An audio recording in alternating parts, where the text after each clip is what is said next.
जय श्री कृष्ण। राधे राधे। नमस्कार दोस्तों, आप सभी को चैत्र पूर्णिमा व्रत की हार्दिक शुभकामनाएं। हिंदू धर्म में चैत्र पूर्णिमा की तिथि अत्यंत पुण्यकारी मानी जाती है। यह तिथि चैत्र नवरात्रि के समापन की होती है और इस दिन व्रत, पूजा, दान और कथा श्रवण करने से व्यक्ति को अक्षय पुण्य की प्राप्ति होती है।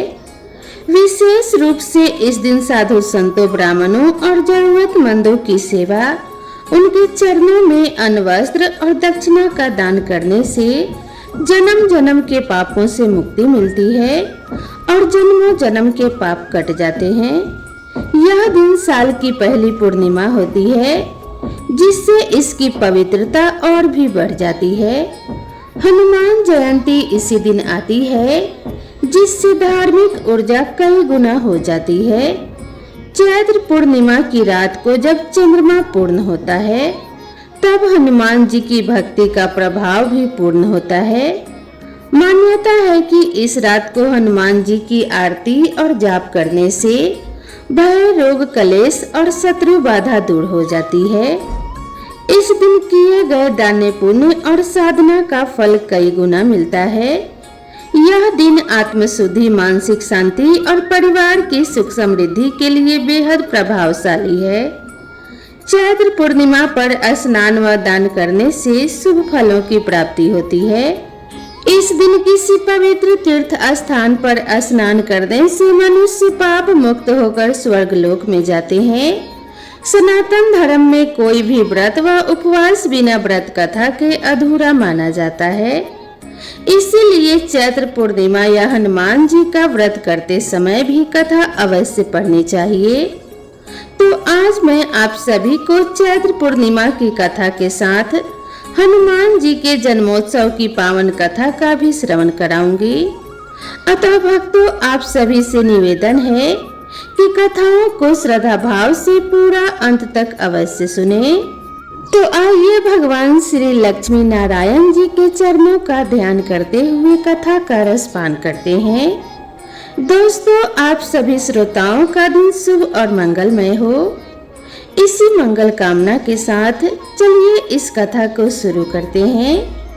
चैत्र मास की पूर्णिमा जीवन में शुभ फल प्रदान करती है और माता लक्ष्मी जी की कृपा से धन का लाभ मिलता है। चैत्र पूर्णिमा के दिन गंगा स्नान करने से साधक को शुभ फल की प्राप्ति होती है।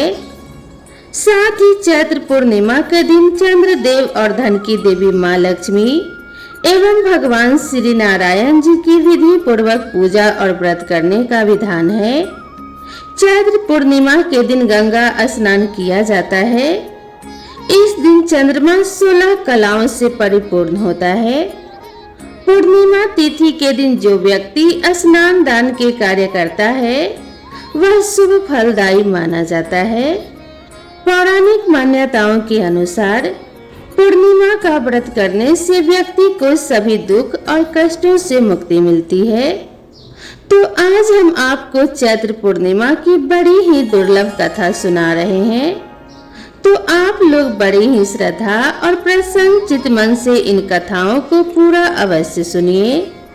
श्री कृष्ण ने यशोदा जी को बताया कि 32 पूर्णिमाओं के व्रत को करने से क्या फल मिलता है और सर्वप्रथम इस व्रत को मृत्यु लोक में किसने किया था। द्वापर युग में एक समय की बात है कि यशोदा जी ने कृष्ण से कहा कि हे कृष्ण, तुम सारे संसार के उत्पन्न करता, पोषण तथा उसके संहार करता हो।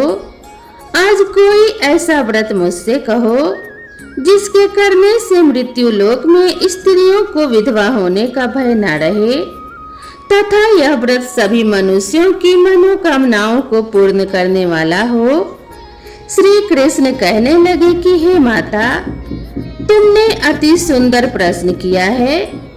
मैं तुमसे ऐसे ही व्रत को सविस्तार कहता हूँ। सौभाग्य की प्राप्ति के लिए स्त्रियों को 32 पूर्णिमाओं का व्रत करना चाहिए। इस व्रत को करने से स्त्रियों को सौभाग्य संपत्ति मिलती है। यह व्रत अचल सौभाग्य को देने वाला और भगवान शंकर के प्रति मनुष्य मात्र की भक्ति को बढ़ाने वाला है। यशोदा जी कहने लगी कि हे कृष्ण, सर्वप्रथम इस व्रत को मृत्युलोक में किसने किया था, इसके विषय में विस्तार पूर्वक मुझसे कहो।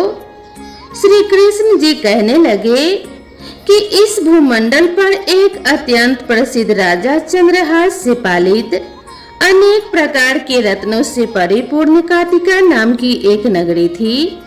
वहां धनेश्वर नाम का एक ब्राह्मण था और उसकी स्त्री अति सुशील व रूपवती थी। दोनों ही उस नगरी में बड़े प्रेम के साथ रहते थे। घर में धन्य धान्य आदि की कोई कमी नहीं थी। उनको एक बड़ा दुख था कि उनकी कोई संतान नहीं थी, जिस वजह से वह बहुत दुखी रहते थे। एक दिन एक बड़ा तपस्वी योगी उस नगरी में आया। वह योगी बाकी सभी घरों से भिक्षा मांगकर भोजन किया करता था, लेकिन उस ब्राह्मण के घर से भिक्षा नहीं मांगा करता था। एक दिन योगी गंगा किनारे भिक्षा मांगकर प्रेम पूर्वक खा रहा था कि धनेश्वर ने योगी को यह सब करते देख लिया। सब कार्य किसी प्रकार से धनेश्वर ने देख लिया। अपनी भिक्षा के अनादर से दुखी होकर धनेश्वर योगी से बोले, आप सभी घरों से भिक्षा लेते हैं, परंतु मेरे घर की भिक्षा कभी नहीं लेते, इसका क्या कारण है? योगी कहने लगा कि हमारे धर्म में इस बात की आज्ञा नहीं है, क्योंकि आप अभी गृहस्थ जीवन में एक सुख से वंचित हैं। आपके घर संतान होने पर मैं आपके घर से भी भिक्षा स्वीकार कर लूंगा। उन्होंने कहा कि जिसे संतान नहीं है उसके घर से भिक्षा लेने से मेरे भी पतित हो जाने का भय है। धनेश्वर यह सब बात सुनकर बहुत दुखी हुआ और हाथ जोड़कर योगी के पैरों में गिर पड़ा तथा दुखी मन से कहने लगा कि आप मुझे संतान प्राप्ति के उपाय बताइए। आप सर्वज्ञ हैं, मुझ पर अवश्य ही यह कृपा कीजिए। धन की मेरे घर में कोई कमी नहीं है, लेकिन मैं संतान न होने के कारण अत्यंत दुखी हूँ। आप मेरे इस दुख का हरण कीजिए। यह सुनकर योगी कहने लगा, तुम चंडी की आराधना करो। घर पहुंचकर उन्होंने यह सारी बात अपनी पत्नी को बताई और खुद वन में चले गए। वन में पहुंचकर उसने चंडी की आराधना की और उपवास किया। चंडी ने 16वें दिन उसको सपने में दर्शन दिए और कहा कि हे धनेश्वर, जा तेरा पुत्र होगा, लेकिन उसकी आयु सिर्फ 16 वर्ष की होगी। 16 वर्ष की आयु में ही उसकी मृत्यु हो जाएगी। अगर तुम दोनों स्त्री पुरुष 32 पूर्णिमाओं का व्रत करोगे तो वह दीर्घायु हो जाएगा। जितना तुम्हारा सामर्थ्य हो उतने दिए जलाकर शिव जी का पूजन करना, लेकिन पूर्णमासी 32 ही होने चाहिए। सुबह होते ही तुम्हें इस स्थान के पास एक आम का पेड़ दिखाई देगा। उस पर चढ़कर एक फल तोड़कर अपने घर चले जाना। अपनी स्त्री को इस बारे में बताना। सुबह स्नान होने के बाद वह स्वच्छ होकर शंकर जी का ध्यान करके उस फल को खा ले। तब शंकर भगवान की कृपा से उसको गर्भ हो जाएगा। जब ब्राह्मण सुबह उठा तो उसे उस स्थान पर एक आम का पेड़ दिखाई दिया और वह उससे फल तोड़ने के लिए चढ़ा, लेकिन वह पेड़ पर चढ़ नहीं पा रहा था। यह देखकर उसे बड़ी चिंता हुई। उसने भगवान गणेश की उपासना की और कहा कि हे दयानिधे, अपने भक्तों के विघ्नों का नाश करके उनके मंगल कार्य को करने वाले, रिद्धि सिद्धि देने वाले आप मुझे इतना बल दें कि मैं अपनी मनोकामना पूरी कर सकूं। इसके बाद वह पेड़ से फल तोड़कर अपनी पत्नी के पास पहुंचा। उसकी पत्नी ने अपने पति के कहे अनुसार इस फल को खा लिया और वह गर्भवती हो गई। देवी की कृपा से उसे बहुत सुंदर पुत्र पैदा हुआ। उसका नाम उन्होंने देवीदास रखा। माता पिता के हर्ष और शोक के साथ वह बालक बढ़ने लगा। भगवान की कृपा से बालक बहुत ही सुंदर और सुशील था और पढ़ाई लिखाई में बहुत ही निपुण था। दुर्गा जी के कथन अनुसार उसकी माता ने 32 पूर्णमासी का व्रत रखा। जैसे ही 16वां वर्ष लगा, दोनों पति पत्नी बहुत दुखी हुए, कहीं उनके पुत्र की मृत्यु न हो जाए। उन्होंने सोचा कि अगर उनके सामने यह सब हुआ तो वह कैसे देख पाएंगे। तभी उन्होंने देवीदास के मामा को बुलाया और 1 वर्ष के लिए देवीदास को काशी पढ़ने के लिए भेज दिया। 1 वर्ष के बाद उसे वापस लेकर आने के लिए कहा।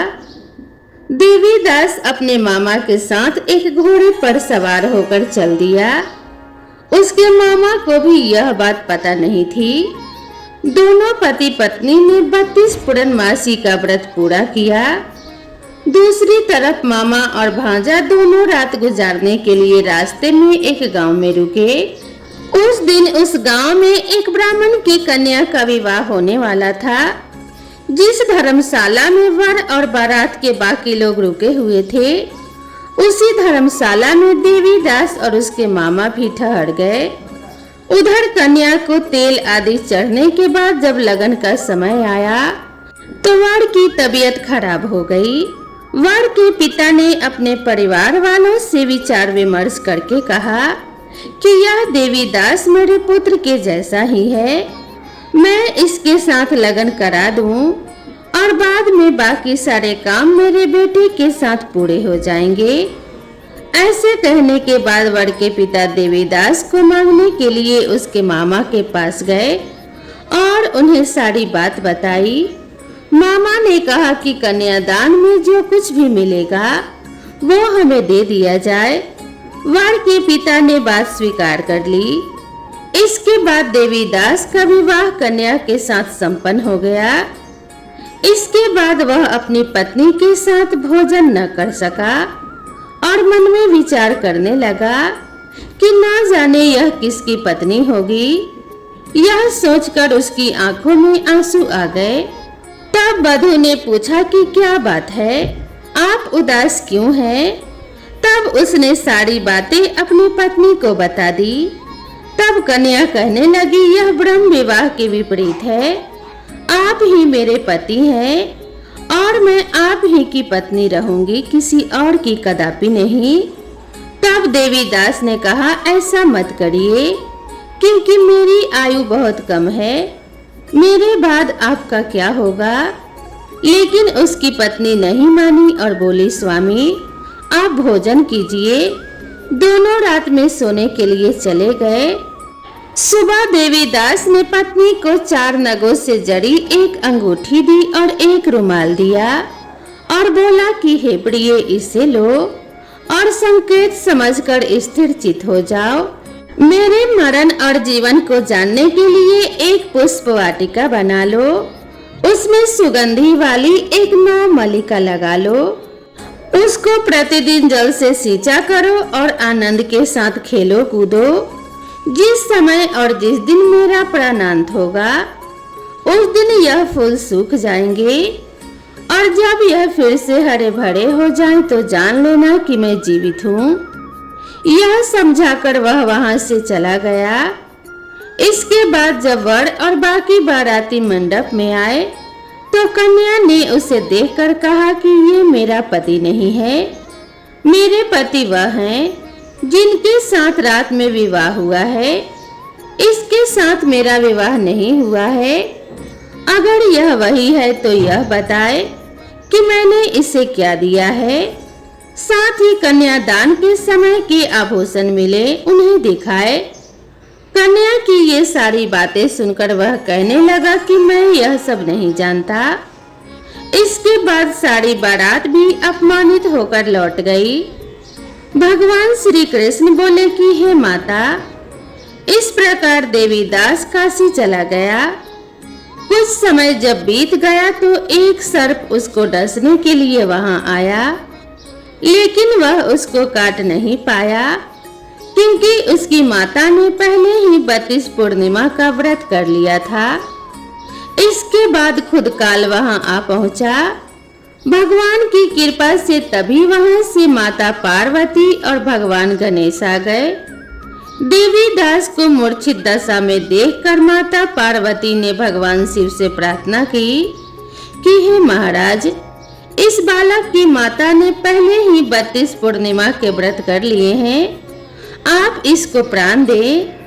भगवान शिव ने माता पार्वती के कहने पर उसे प्राण दान दे दिया। उधर उसकी पत्नी उसके काल की प्रतीक्षा कर रही थी। उसकी पत्नी ने जाकर देखा कि पुष्प और पत्र दोनों ही नहीं है, तो उसको बहुत आश्चर्य हुआ। और जब उसने देखा कि पुष्प वाटिका फिर से हरी हो गई, तो वह समझ गई कि उसका पति जिंदा हो गया है। इसके बाद वह बहुत ही प्रसन्न होकर अपने पिता से कहने लगी कि हे पिताजी, मेरे पति जीवित हैं, उनको ढूंढ कर लाइए। जब 16वां वर्ष व्यतीत हो गया तो देवी दास भी अपने मामा के साथ काशी से चल दिया। इधर उसकी पत्नी के परिवार वाले उन्हें ढूंढने के लिए जा ही रहे थे कि उन्होंने देखा कि देवी दास और उसका मामा उधर से आ रहे थे। उसको देखकर उनके ससुर बहुत प्रसन्न हुए और उसे अपने घर ले आए। वहां सारा नगर इकट्ठा हो गया और कन्या ने भी उसे पहचान लिया। देवी दास इसके बाद अपनी पत्नी और मामा को लेकर वहां से चल दिया। उसके ससुर ने भी उसे बहुत सा धन दहेज दिया। जब वह अपने घर की तरफ चल रहा था तो उसके माता पिता को लोगों ने खबर कर दी, तुम्हारा पुत्र देवीदास अपनी पत्नी और मामा के साथ आ रहा है। ऐसा समाचार सुनकर पहले तो उन्हें विश्वास नहीं हुआ, लेकिन जब देवीदास आया और उसने अपने माता पिता के पैर छुए तो देवीदास के माता पिता ने उनका माथा चूमा और दोनों को अपने सीने से लगा लिया। दोनों के आने की खुशी में धनेश्वर ने बहुत दान दक्षिणा ब्राह्मणों को दी। श्री कृष्ण जी कहने लगे कि इस तरह धनेश्वर को 32 पूर्णिमाओं के व्रत के प्रभाव से संतान की प्राप्ति हुई। जो स्त्रियां इस व्रत को करती हैं वह जन्म जन्मांतर तक वैधव्य का दुख नहीं भोगती हैं और सदैव सौभाग्यवती रहती हैं। यह मेरा वचन है। यह व्रत संतान देने वाला और सभी मनोकामनाओं को पूरा करने वाला है। तो प्रेम से बोलिए जय श्री कृष्ण, राधे राधे। तो दोस्तों, अब आइए श्रवण करते हैं हनुमान जन्म की विशेष कथा, जिसे सुनने मात्र से सभी देवी देवताओं की कृपा प्राप्त होती है। जय श्री राम, जय जय हनुमान। जब जब धरती पर अधर्म बढ़ा, जब जब धर्म डगमगाया, तब तब प्रभु ने अपने भक्तों के माध्यम से इस सृष्टि को संभाला। ऐसे ही एक परम भक्त, परम बलशाली, परम ज्ञानी और परम विनम्र देवता का जन्म हुआ चैत्र मास की पूर्णिमा तिथि को, और वही दिन कहलाया हनुमान जयंती। पुराणों के अनुसार चैत्र पूर्णिमा के दिन मंगलवार को अंजनी माता के गर्भ से पवन पुत्र हनुमान का जन्म हुआ। उनकी माता अंजना एक अप्सरा थी जो एक श्रापवश धरती पर जन्मी थी। उन्होंने शिव भक्ति से पुत्र की प्राप्ति की। माता अंजना की तपस्या से प्रसन्न होकर भगवान शिव ने उनके गर्भ में अवतार लिया। जब अंजना ने व्रत पूर्वक चैत्र नवरात्रि के अंतिम दिन यानी पूर्णिमा के दिन प्रार्थना की, तब उन्हें पवन देव के द्वारा दिव्य फल मिला और उसी फल से हनुमान जी का जन्म हुआ।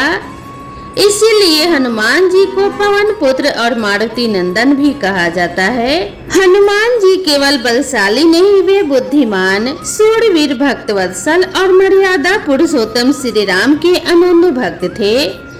उनकी भक्ति का स्तर इतना ऊंचा था कि भगवान श्री राम ने स्वयं उन्हें अजर अमर रहने का वरदान दिया। इसीलिए आज भी मान्यता है कि जहाँ राम कथा होती है वहाँ हनुमान जी अदृश्य रूप में उपस्थित रहते हैं। तो चलिए अब श्रवण करते हैं हनुमान जयंती की पावन कथा, पवन पुत्र हनुमान जी की जन्म कथा। बहुत समय पहले की बात है, जब धरती कराह रही थी, पाप बढ़ रहा था, अधर्म सिर चढ़कर बोल रहा था। लंका का राजा रावण, जो कभी शिव का परम भक्त था, अब त्रिलोक का भय बन चुका था। वह ब्रह्मा से अमरता का वरदान लेकर देवताओं को परास्त कर चुका था। ब्राह्मणों के यज्ञ, ऋषियों की साधना सब रुक गए थे। धरती माता व्याकुल हो उठी थी। वो रोती बिलखती ब्रह्मा जी के पास पहुंची और देवताओं ने मिलकर भगवान विष्णु से प्रार्थना की कि हे नारायण, अब आप ही इस सृष्टि की रक्षा करें। भगवान विष्णु बोले, मैं अवतार लूंगा और मैं अवतार राम के रूप में लूंगा, लेकिन रावण को हराने के लिए मुझे ऐसा योद्धा चाहिए जो बलवान हो, बुद्धिमान हो और सबसे बढ़कर मेरे प्रति अटूट श्रद्धा रखने वाला हो। तभी भगवान शिव मुस्कुराए, मैं भी एक दिव्य बालक धरती को दूंगा, जो केवल बलशाली नहीं, राम भक्ति का साक्षात स्वरूप होगा। अब कथा मोड़ लेती है हिमालय की उन वादियों में, जहाँ शांत जल प्रवाह के बीच एक गुफा में एक वानरी तप कर रही थी। नाम था अंजना। वह एक अप्सरा थी, जिसे एक ऋषि के शाप के कारण वानरी योनि में जन्म लेना पड़ा। लेकिन अंजनी ने हार नहीं मानी। उसने तपस्या शुरू की, शिव की। वर्षों तक केवल फल खाकर, नदी का जल पीकर ओम नमः शिवाय का जाप करती रही।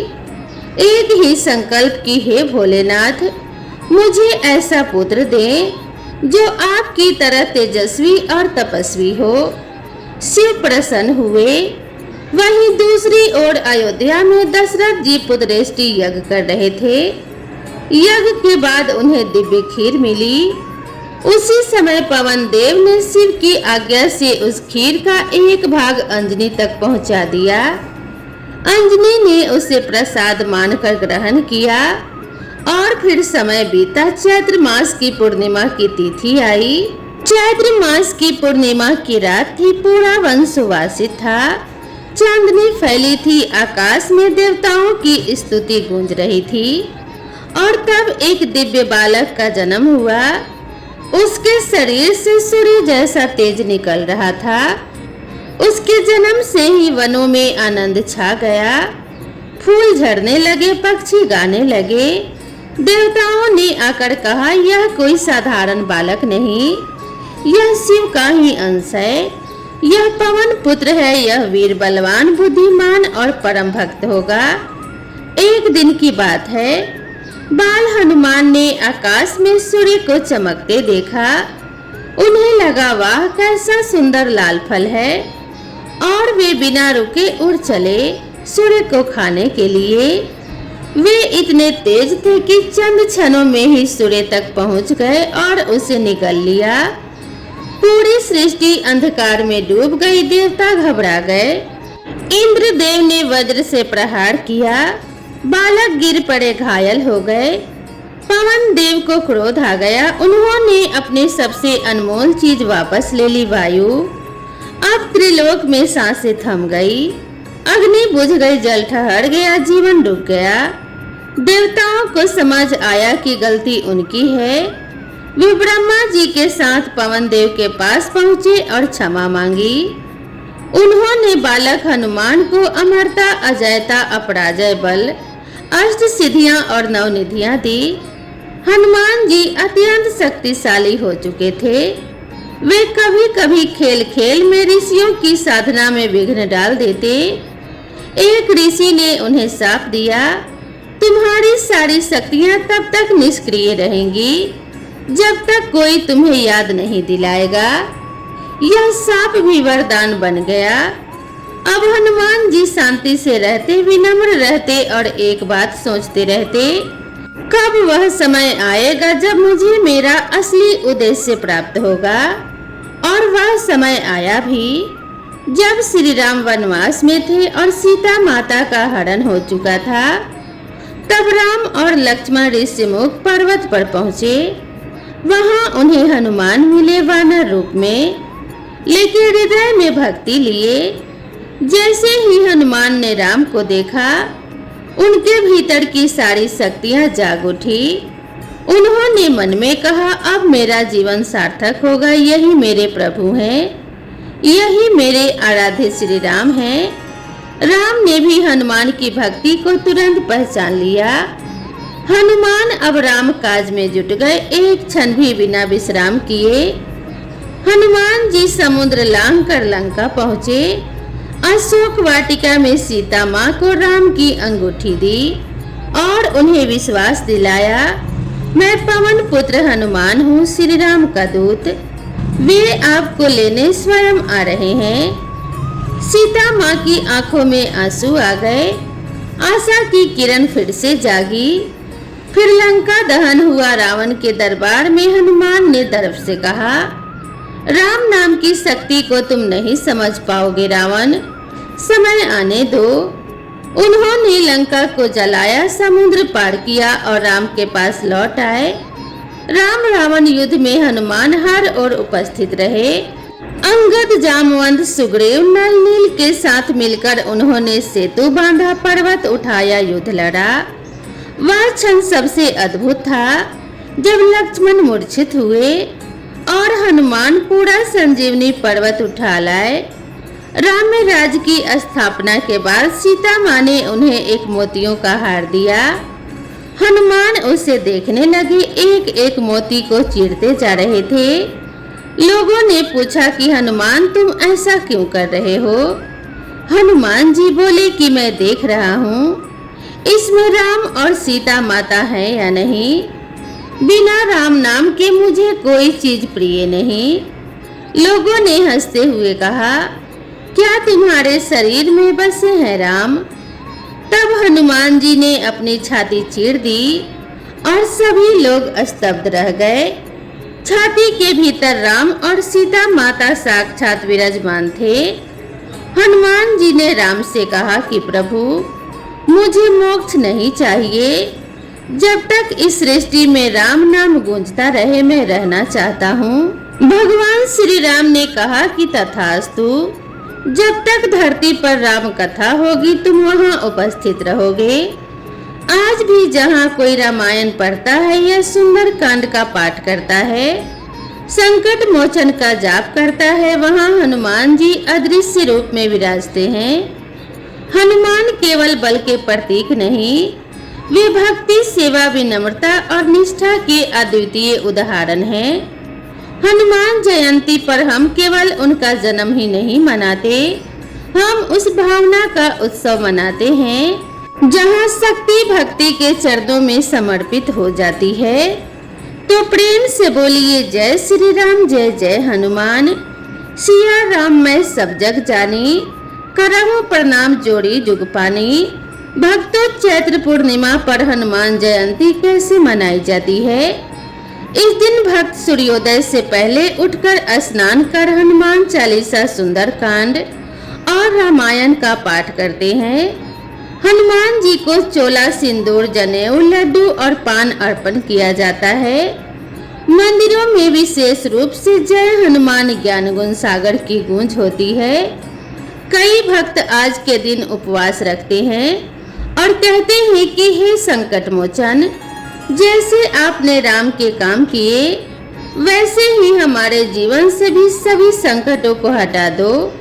चैत्र पूर्णिमा की रात को जब चंद्रमा पूर्ण होता है तब हनुमान जी की भक्ति का प्रभाव भी पूर्ण होता है। मान्यता है कि इस रात को हनुमान जी की आरती और जाप करने से रोग, कलेश और शत्रु बाधा दूर हो जाती है। हनुमान जी ने हमें सिखाया कि सच्ची भक्ति में ही शक्ति है और सेवा में सम्मान है। उनकी जयंती सिर्फ उनका जन्मदिन नहीं बल्कि भक्ति, शक्ति और समर्पण का पर्व है। तो आइए इस चैत्र पूर्णिमा हम सब मिलकर कहें, जय बजरंगबली, जय श्री राम के दुलारे, संकट मोचन हनुमान जी की जय। चैत्र पूर्णिमा केवल एक पर्व नहीं, आत्मा को शुद्ध करने का पर्व है। इस दिन किए गए पुण्य कार्य जीवन को दिशा देते हैं और मृत्यु के बाद भी आत्मा को ऊंचाई प्रदान करते हैं। हे प्रभु, हमें भी ऐसी ही भावना दो। हमारे हृदय में सेवा, दया और भक्ति का दीप जलता रहे। तो प्रेम से बोलिए चैत्र पूर्णिमा की जय, बजरंग बली की जय, जय श्री राम, जय जय हनुमान, हर हर महादेव, जय श्री कृष्णा, राधे राधे। तो दोस्तों, आप सभी को यह कथा कैसी लगी कृपया कमेंट करके ज़रूर बताएं। वीडियो पसंद आई हो तो वीडियो को एक लाइक ज़रूर करें और मेरे चैनल से जुड़े रहने के लिए इस चैनल को सब्सक्राइब करना ना भूलें। तो दोस्तों, मिलते हैं इसी तरह की नई कथा और नई कहानी के साथ। तब तक के लिए राधे राधे।